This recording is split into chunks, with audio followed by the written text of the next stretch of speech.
Тугандар, ассаламу алейкум, урматтуу биздин каналдын көрүүчүлөрү, жалпы курс валют көрөрмандары, саламатсыздарбы?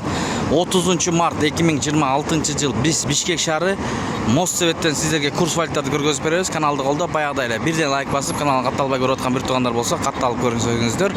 Эгерде курс валюттарды көрүп турам десеңиздер, анда эмесе кеттик туугандар. Абарай өтө сону. Бул Green Money деген акча алмаштыруу жайында доллар 87 сом 50 тыйын, евро 100 сом, рубль 107,2 тыйын. Юань 12 сом 70 тыйын, тенге 0,18 тыйын. Чемпион кеш дейт. Доллар 87 сом 50 тыйын, евро 101 сом, рубль 1,07 тыйын, сату 1,08 тыйын, тенге 0,18 тыйын. Юань 12 сом 60 тыйын, түрк лирасы 2 сом. Бул обменкада доллар 87 сом 50 тыйын, көрүңүздөр, евро 101 сом, рубль 1,07 тыйын.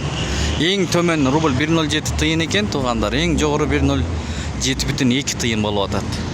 Бул обменкада доллар 87 сом 50 тыйын, евро 101 сом, рубль 1,07 тыйын, тенге 0,18 тыйын, лира 1,80, юань 12 сом 50 тыйын. Түштөн кийин да көргөзөбүз туугандар. Андыктан биз менен болуп туруңуздар, өзгөрүүлөр болот түштөн кийин көрсөтөбүз.